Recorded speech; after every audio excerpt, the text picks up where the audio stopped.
Dokad će komunizam biti kriv za... Ja ne bi nazvao komunizam, zato što komunizam kao prvo nigde u svijetu nikad nije postojao. Vremena, bio je put komunizam, titoizam prije sve, u našem slučaju titoizam. Titoizam. Pa...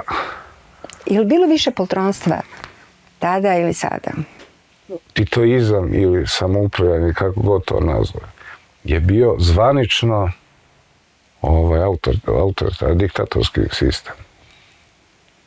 I to što, ako bi mjerili tim aršinima, pa mnogo je više tada bilo, manje slobode je bilo tada jer je po defaultu bila ukinuta. E sad, relativno posmatrano, tada je nešto što sad je potpuno bez veze, u to vrijeme je to bila velika hrabrost. Ali, postoji i danas postoji potreba da se to vrijeme glorifikuje kao zlatno doba. Ono možda bude zlatno doba u nekim civilizacijskim dostignućima, u nekim materijalnim dostignućima, pa čak i kulturnim što je urađeno to vrijeme. Ali da se to vrijeme glorifikuje kao vrijeme slobode, to je potpuno komično. Znači, bilo kome sa strane da kažu da je bilo vrijeme slobode koje je bilo zlatno doba, odnosno današnje vrijeme kada si imao jednopartijski sistem.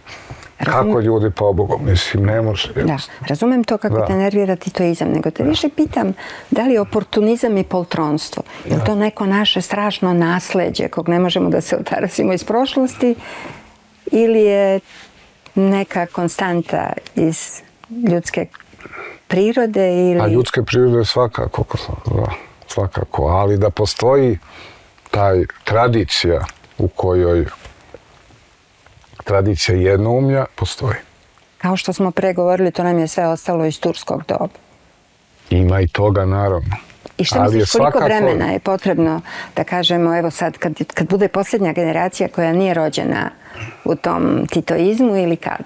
Pa, zamenit će taj, već ga zamenio uveliko, a zamenit će ga potpuno jedan novi nova nesloboda, to je ekonomski uslovljena nesloboda potpuno, koja će stvara naravno novi vid poltronstva.